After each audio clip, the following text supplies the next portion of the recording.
बिस्मिल्लाहिर्रहमानिर्रहीम। मैं हूं Shabir Hussain, chamber of learning Sialkot. Dear students, आज हम पहले सबक की दोहराई करेंगे हरूफ फ़ल की।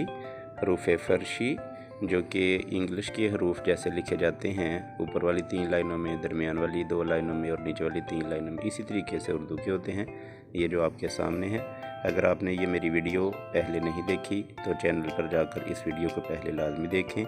आइए अगले सबक की तरफ चलते हैं। इस सबक में हम सीखेंगे कि ख़त नस्तालीक, ये जो हम कुतुब में या अखबारात पर राइटिंग का स्टाइल डिज़ाइन देखते हैं, इसे उर्दू में ख़त नस्तालीक कहा जाता है।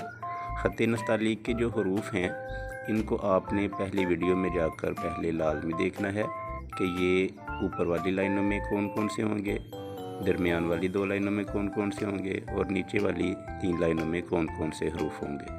अगर आप इनको समझ लेते हैं, और ये बिल्कुल आसान तरीके से बताया गया है कि जैसे इंग्लिश के हरूफ होते हैं, उसी तरीके से ये 3 ख़ानदान उर्दू के हैं। तो चलते हैं इन हरूफ की दुरुस्त बनावट की तरफ। ख़त नस्तालीक का पहला जो हरफ है अलिफ़ है। अलिफ़ को आप 3 लाइनों में भी लिखते हैं और ये 2.5 लाइनों में भी लिखा जा सकता है। जैसे इंग्लिश के हरूफ में, इंग्लिश लेटर्स में से टी जो है, इसकी दुरुस्त बनावट 2.5 लाइनें हैं, लेकिन उसे आमतौर पर 3 लाइनों में लिखा जाता है। अब ये बे देखें, बे लिख रहा हूँ मैं। ये 3 मरतबा मैंने लिखा और तीनों मरतबा देखें कि जो बे है उसका आखिरी हिस्सा अगर यूँ बाहर आप निकाल देंगे तो ये गलत है। अगर आप बे के आखिरी हिस्से को अंदर की तरफ मोड़ देंगे तो ये भी गलत है। इसकी जो दुरुस्त बनावट है वो ये ऊपर 3 हरूफ में। अब देखिएगा, यहाँ पर क्या है कि हमने पहले अलिफ बनाना है और अलिफ बनाने के बाद नीचे बिल्कुल बे बनाना है। बे के ऊपर एक तिरछा, अलिफ के ऊपर एक तिरछा अलिफ लगाएंगे। और इसकी जो बनावट है, इसकी पहचान ये है कि अगर आप ये बे को बनाएं और ऊपर वाला ये जो तिरछा अलिफ है इसको लगाएं, तो इसको यूँ एक बॉक्स के अंदर अगर कवर किया जाए तो ये corner to corner diagonal line बनती है और इसका एंगल मैथमेटिकली 45 डिग्री होता है। अगर आप इसको दोबारा गौर से देखें कि अगर आपने इसके ऊपर तिरछे अलिफ को इस कदर बनाया कि इसके ऊपर हम बॉक्स बनाएं तो वो बॉक्स की बजाय रेक्टेंगल बन जाए, मुस्ततील बन जाए, तो इसका मतलब ये गलत है। मज़ीद अगर हम इसे ज़्यादा तिरछा बनाएं तो ये भी गलत है, ये भी बॉक्स के अंदर नहीं आ रहा है। तो दुरुस्त हालत जो है वो 45 डिग्री है कि एक बॉक्स के अंदर रहेगा। मज़ीद देखें, एक मरतबा काफ को फिर लिख रहा हूँ और जो तिरछा अलिफ है, ये भी एक कॉमन गलती है बच्चों की कि वो तिरछे अलिफ को अलिफ से आगे ले जाते हैं और ये आगे वाला हिस्सा जो है ये गलत है। दुरुस्त सिर्फ ये फॉर्म है कि 45 डिग्री हो और यहाँ से ये बिल्कुल बे की शक्ल में, जैसे बे यहाँ से सीधा है वैसे ही सीधा हो, ना कि इसको टेढ़ा बनाया जाए। तो ये काफ जो है ये दुरुस्त है। ये 4 वो गलतियाँ मैंने बताई जो आपको लिखते हुए पेश आ सकती हैं, तो इनसे आपने बच के रहना है। अब आगे ये काफ लिख रहा हूँ। गाफ के लिए है कि आपने बिल्कुल काफ बनाना है और काफ के ऊपर एक और तिरछा अलिफ लगाना है और उसको यूँ लगाना है कि अगर अलिफ को ऊपर को बढ़ाया जाए तो ये इसको ऊपर वाला तिरछा अलिफ क्रॉस ना कर रहा हो। अगर आप यूँ बनाते हैं कि काफ तो आपका दुरुस्त है और ऊपर जो गाफ है ये आगे ज़्यादा चला जाए, यानी हम अलिफ जो है काफ का उसको सीधा करें तो ऊपर वाला तिरछा अलिफ उससे क्रॉस कर दे, तो ये गलत होगा। तो ये जो गलती हैं आपने इनको मद्देनज़र रखना है कि ये गलती ना हो। अब ये तोय है तो तोय के लिए आपने बिल्कुल ये छोटा अलिफ आगे से थोड़ा तिरछा करना है, ऊपर से थोड़ी सी गुलाई होगी और नीचे से ये बिल्कुल सीधा हिस्सा होता है, जैसे दाल या रे के पाँव आगे हम सीखेंगे। दोबारा देखें, ये तोय का अलिफ तिरछा और ये जो गुलाई है आपने दोनों सेंटर वाली लाइनों के सेंटर तक रखनी है और नीचे से ये बिल्कुल सीधा। तो ये आपका बेहतरीन और बड़ी आसानी के साथ तोय बन जाएगा, इसमें कोई आपको तरद्दुद करने की ज़रूरत नहीं पड़ेगी। अब आगे देखते हैं नए हरफ की तरफ। ये दाल को मैं ज़रा बड़ा करके जूम करके बना देता हूँ। ये ऊपर से गोल होता है और नीचे से ये पाँव इसके बिल्कुल सीधे हैं और ऊपर से गुलाई है, नीचे से सीधे हैं। इसके आगे है जी रे ऊपर से थोड़ा तिरछा और नीचे से पाँव बिल्कुल दाल जैसे ये रे बनाया है, तो ये गलत है। टेढ़ा अलिफ जो है बिल्कुल इसमें सीधा आ गया, पाँव बिल्कुल सीधे हो गए, तो आपने इसे यूँ तिरछा रखना है, ऊपर वाला हिस्सा तिरछा बना के नीचे जो पाँव हैं वो बिल्कुल दाल जैसे होंगे।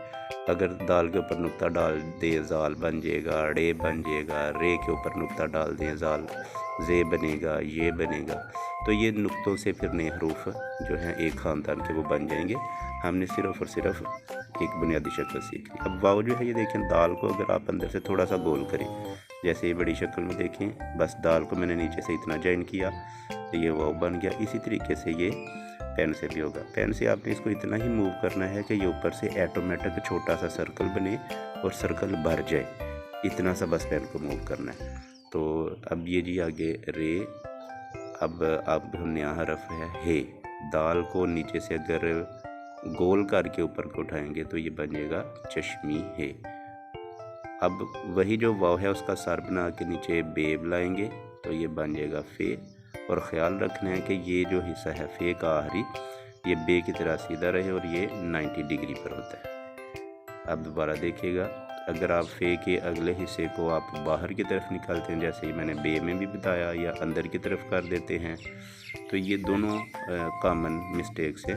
अब हम बढ़ते हैं जी अपने तो आपने इनसे अलिफ मद आ की तरफ। अलिफ छोटा बनाएंगे, अब जी और अलिफ उसके मद ऊपर ये आ ताज है, बनाएंगे। अलिफ जो ये है ताज जो है उर्दू लाइन हरफ के ये के लाइन में लिए लिखेंगे, सेम इस्तेमाल और होगा। इसकी जो शेप है इसको इन मैं दोनों बड़ा को समझने करके के भी लिए हम आपको इसको दिखा ज़रा देता हूँ। बड़ा कैसे करके बनता देखते है। हैं कि आपने इसे कैसे बनाना होगा। ये देखें, इसको तो मैंने इसको मैं ज़रा बड़ा किया बड़ा कर रहा हूँ और यहाँ आप से ये देख थोड़ा सकते हैं गोल कि होता है। इसके अंदर तो से अब ये जो है देखें, अगर इसके नीचे अलिफ लगा दिया जाए, अलिफ लिखा जाए तो ये बन जाएगा अलिफ मद आ।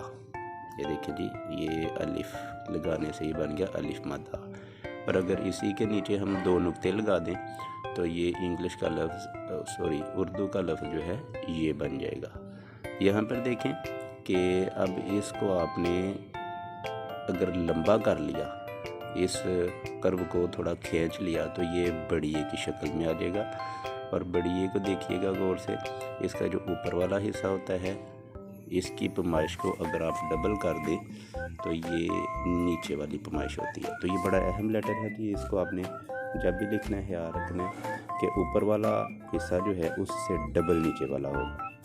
तो ये स्पेशल है, बहुत स्पेशल है, ये बहुत ज़्यादा इस्तेमाल होता है। अब हम आगे देखते हैं कि जो गुलाई वाले हरूफ हैं उनके लिए हम पहले ये नून की गुलाई की प्रैक्टिस करेंगे। दरमियान वाली दोनों लाइनों के सेंटर से दायरे को शुरू करना है, सेंटर में ला के ख़त्म करना है। जैसे देखें, ये मैंने 4 जो हैं 5 हाफ नून लिखे हैं। तो अब इसकी अंदर वाली जो पैमाइशें हैं इनको गौर से देखें, ये हर जगह हमने बराबर रखनी होती हैं, कहीं पर ये बारीक या मोटी ना हो।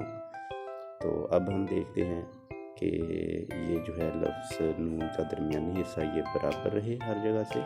और अगला जो हरफ है हम इसी नून की गुलाई की मदद से सीख सकेंगे। अब देखिए, जो नीचे वाली 3 लाइनों में लिखे जाने वाले हरूफ हैं उनमें सबसे पहले है जीम। पहले जीम का सर जो है उसे देखें, जैसे हिंद सा साथ होता है वैसे ये तकरीबन शेप है। और इसके नीचे वही नून जो हमने ऊपर सीखा, दोनों लाइनों के सेंटर से ही इसको, दरमियान वाली दोनों लाइनों के सेंटर से शुरू किया और वहीं पे ख़त्म किया। सीन के ऊपर वाला ये हिस्सा बना के नीचे वैसे ही बिल्कुल नून।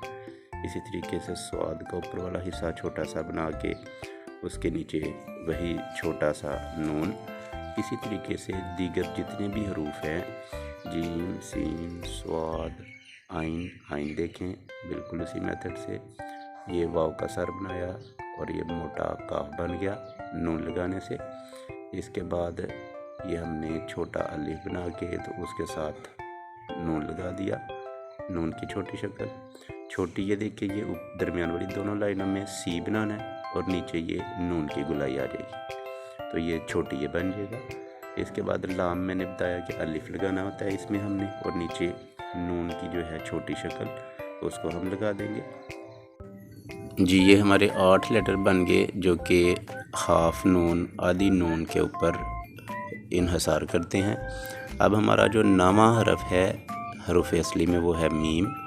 इसमें हमने करना यह है कि एक नुक्ता बनाना है, इसके बाद थोड़ी लंबी गर्दन और नीचे सीधा अलिफ। ये जी आखिरी हरफ रे, इसको गौर से देखिएगा। रे एक असली शक्ल में है और एक ये कहलाता है कशिश में, कशिश शक्ल या स्लाइड में भी इसको जाना जाता है। तो इसकी शक्ल ये है कि आपने दरमियान वाली दोनों लाइनों के सेंटर से शुरू करना है और आखिरी लाइन पर ख़त्म करना है। तो ये ज़िगज़ैग रहेगा। हरूफ तहज्जी जो हैं ख़त नस्तालीक के, इनको अब मैं सबको इकट्ठा जो गलतियाँ आपको बताई, जो आप कॉमन मिस्टेक्स कर सकते हैं मुमकिन, उनको वार्न करते हुए जो मैंने आपको चीज़ें बताई हैं उनके बग़ैर अब मैं तमाम हरूफ लिखने लगा हूँ कि आप मशक़ के दौरान इस हिस्से को, वीडियो के इस हिस्से को देख सकें।